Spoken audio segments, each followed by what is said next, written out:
Welcome to Footballer Insights and its UEFA 2022-23 Champions League series. This is the ultimate guide to the most prestigious club football competition in the world. In this series, we will be taking a closer look at all the key matchups, analyzing team performances, and making predictions that will take us all the way to the final game in Istanbul. We'll be following the journey of the biggest names in club football as they battle it out for supremacy. We'll also be keeping a close eye on the underdogs, the dark horses, and the surprise packages that could make this year's tournament one of the most exciting yet. So buckle up, get ready, and join us on this journey as we take you through the UEFA 2022-23 Champions League series, bringing you all the action and analysis of the world's most prestigious club football competition.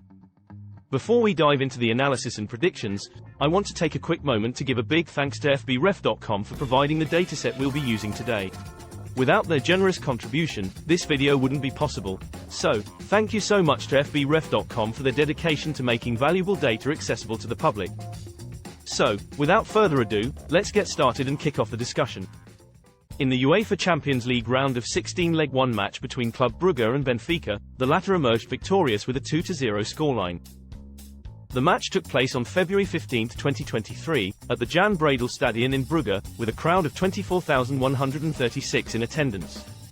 Benfica's João Mario scored the first goal of the match with a penalty kick in the 51st minute, followed by David Neres, who scored in the 88th minute to seal the victory for the Portuguese side.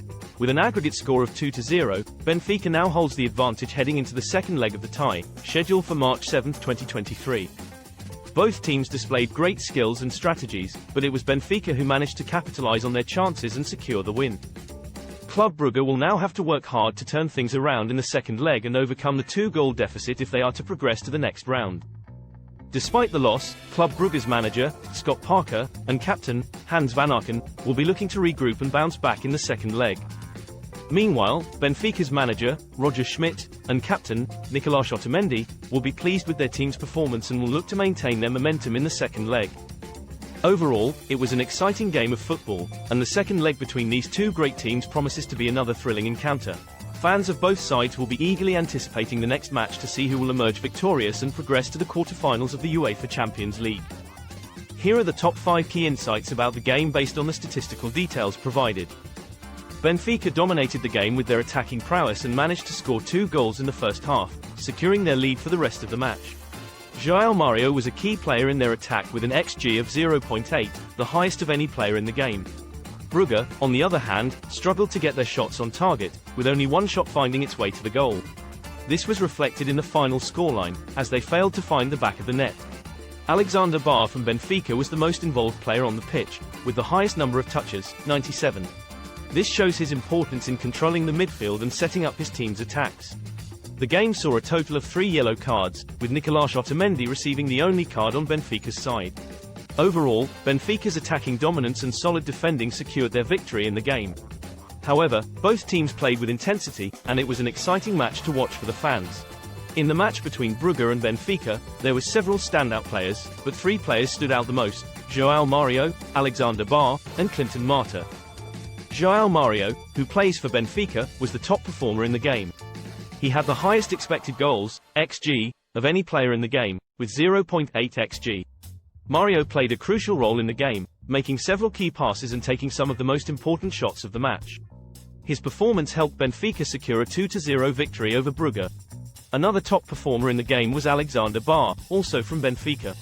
Barr had the highest number of touches in the game with 97 touches. He was very active on the field, frequently involved in Benfica's offensive and defensive plays, making several tackles and interceptions throughout the game. His performance played a significant role in Benfica's victory. Clinton Marta, from Brugge, was the second highest performer in the game, with 87 touches. Although his team didn't win the game, Marta's performance was noteworthy, making several key tackles and interceptions throughout the game, limiting Benfica's chances of scoring more goals. He also played a crucial role in Brugge's build-up play, with some of his passes leading to potential scoring opportunities for his team. In conclusion, João Mario, Alexander Barr, and Clinton Marta were undoubtedly the top performers of the game between Brugge and Benfica. Their outstanding performances helped their teams in different ways and made the game much more exciting to watch. In any football game, defensive players play a crucial role in preventing the opposing team from scoring. 2 defenders from Benfica stood out with their exceptional performance. They are Florentina Lois and Antonio Silva. Florentino Luis, a 23-year-old defensive midfielder, showed his defensive prowess by recording the highest number of interceptions in the game with 5 interceptions. His performance helped his team maintain possession and prevent Brugge from creating more chances. Antonio Silva, a 19-year-old centre-back, showcased his skills in both defense and offense. He had the highest pass completion percentage among defenders in the game, completing 93.2% of his passes. His accurate passes allowed Benfica to maintain possession and initiate attacks from the back. Both Florentino Luis and Antonio Silva proved to be key players in Benfica's victory against Brugge. Their strong defensive performance and accurate passing helped their team dominate the game and secure a 2-0 win. It is worth noting that while attackers and midfielders often receive more attention and praise for their performances in a football game, defenders play a vital role in ensuring the team's success. As seen in this game, a strong defense can make a significant difference in the final outcome of the match. After analyzing the data from the first leg of the matchup between Brugge and Benfica, we can make some predictions about what to expect in the second leg. Here are 3 potential outcomes. A more aggressive Brugge team.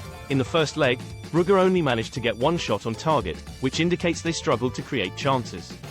In the second leg, we can expect them to come out with a more attacking mindset, trying to create more opportunities in front of goal.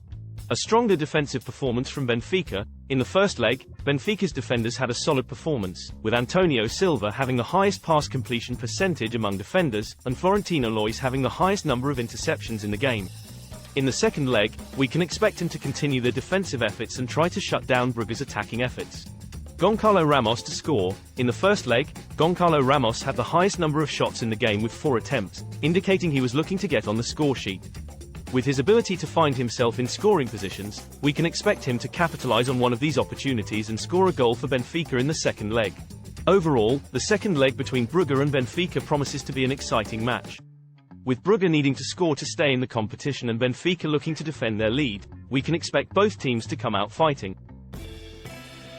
It remains to be seen which team will come out on top and advance to the next round of the tournament. Well then, that's all we have for our analysis and predictions of the round of 16 clash between Club Brugge and Benfica.